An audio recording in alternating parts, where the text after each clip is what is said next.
जल जीवन है, इसमें कुछ कहने की अतिशयोक्ति नहीं। मैं जनक नंदिनी जानकी माँ सीता के मायके का, उनके जन्म स्थान का हूँ, भगवान राम के ससुराल वाला हूँ। हमारे भी वहाँ से 4 नदियाँ निकलती हैं नेपाल से। एक का नाम है कोसी, एक है गंडक, एक है बूढ़ी गंडक और बागमती। वह नदी हमारा जीवन है, उत्तर बिहार का, जो मिथिला पुराने जमाने में कहा जाता था। वहां पर पानी को रोकने का बड़ा प्रयास हुआ और वह अंतर्राष्ट्रीय स्तर का था। मैं 3 बार सांसद रहा और उसकी लड़ाई पार्लियामेंट में लड़ी और यह देखा कि उन 4 नदी का पानी न रोका जाए। आज भी वहां से वह पानी चलता कल चलता चला जा रहा है।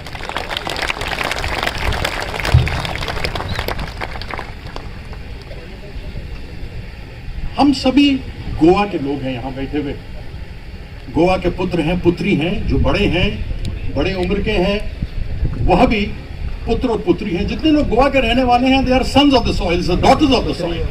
मैं गलत तो नहीं कह रहा। जब हम पैदा होते हैं तो अपनी मां की छाती से लग के दूध पीते हैं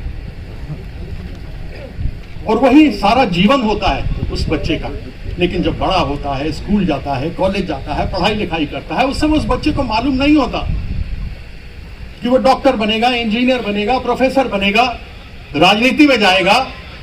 लेकिन वह स्कूल में, कॉलेज में या कहीं भी जाता है तो उसके लिए मां का दूध तो सब जगह होता नहीं, वो जल ही उसका जीवन होता है।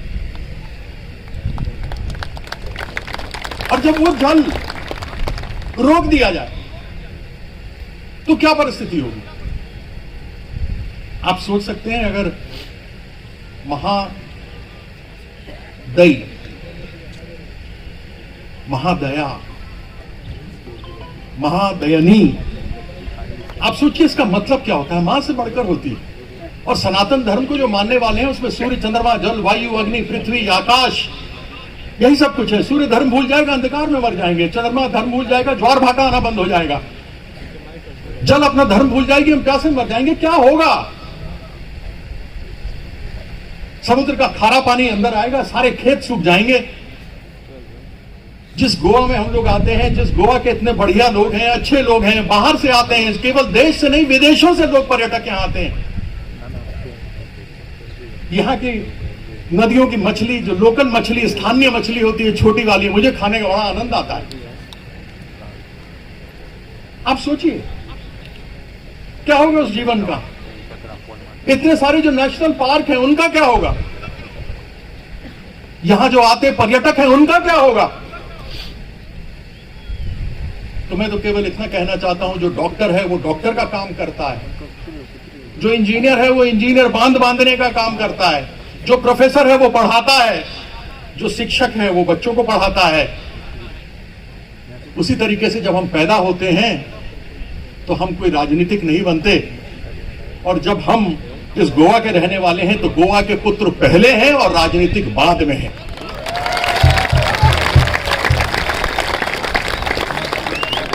इसलिए गोवा की बात को देखते हुए यदि महाराष्ट्र और कर्नाटक के बीच में कावेरी के पानी के बंटवारे को लेकर लड़ाई हो सकती है, अगर वहां पर कर्नाटक की जमीन, जो कुछ एक बीदार जैसी जगह है जिसको कि मानती है महाराष्ट्र की ये हमारी जमीन है, और वहां पर दोनों पर एक ही सरकार है जो यहां पे सरकार है, लेकिन वहां के विधायक अपनी जगह के लिए अपने ही पार्टी के विरोध में लड़ते हैं।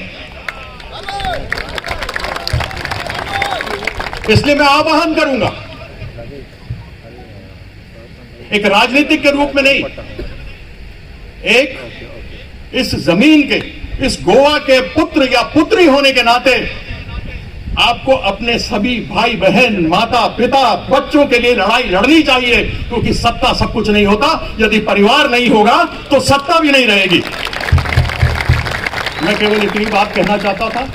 आपने मुझे समय दिया, उसके लिए बहुत बहुत धन्यवाद। और गोवा आता जाता रहता हूं, मेरे लिए दूसरा घर है। बहुत बहुत धन्यवाद। जय श्यामा माई।